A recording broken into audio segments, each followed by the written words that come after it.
Today we are going to learn the remaining part of the Hybrixia, the structure of sporogonium or sporophyte.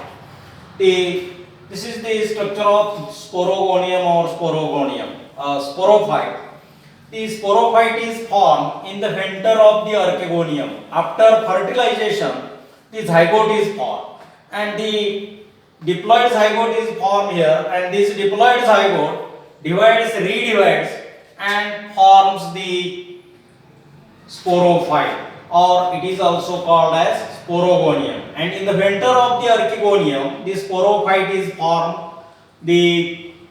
After fertilization, egg develops into zygote, and this zygote it can redivides, and forms the sporophyte. And this sporophyte, each sporophyte it consists of the two-layered outer wall. It is called as calyptra, and inner side of that there is a presence of the large number of the spore mother cells, and these spore mother cells they can divide meiotically, and then these spore mother cell after meiotic division they can develops into spores and the spore tetrads, and remaining cells, that is spore mother cells, they can become forms as the nourishing food material for the development of the other spores and spore tetrads.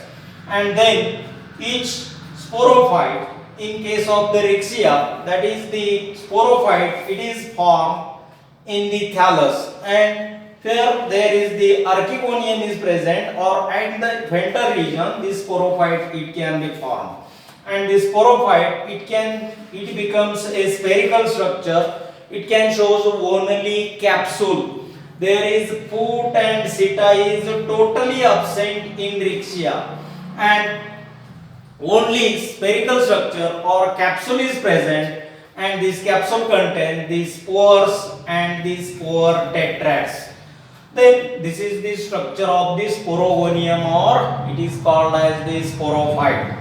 After maturation of the spores, there is a dehiscence of the spores can be takes place. What is dehiscence? Dehiscence means the liberation of the spores from the sporophyte. It is called as the dehiscence of the spores. And the dehiscence of the spores, there is no special mechanism for the dehiscence of the spores in Rixia. The spores they can be liberated after the decomposition of the thallus tissue and decomposition of the calyptra. Then the spores they can be thrown away or blown away by the wind currents, and then after that the death of the outer calyptra and this tissue, the spores they can be thrown away, or they can become outside and they can be carried by wind currents, and then they can germinate by when the conditions are favorable. The structure of the spores, single spore. Each spore in case of the Rixia, it is a spherical in shape. Each spore has three wall layers. The outer wall it is exosporium, which is spiny and thin. The middle layer it is the mesosporium, it is thick.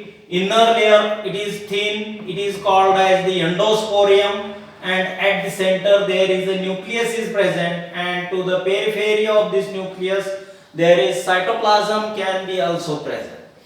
Then this is the structure of the mature spore in case of the Rixia. Then in the sporophyte of Rixia there is no elaters, only spores and spore tetrads are also present.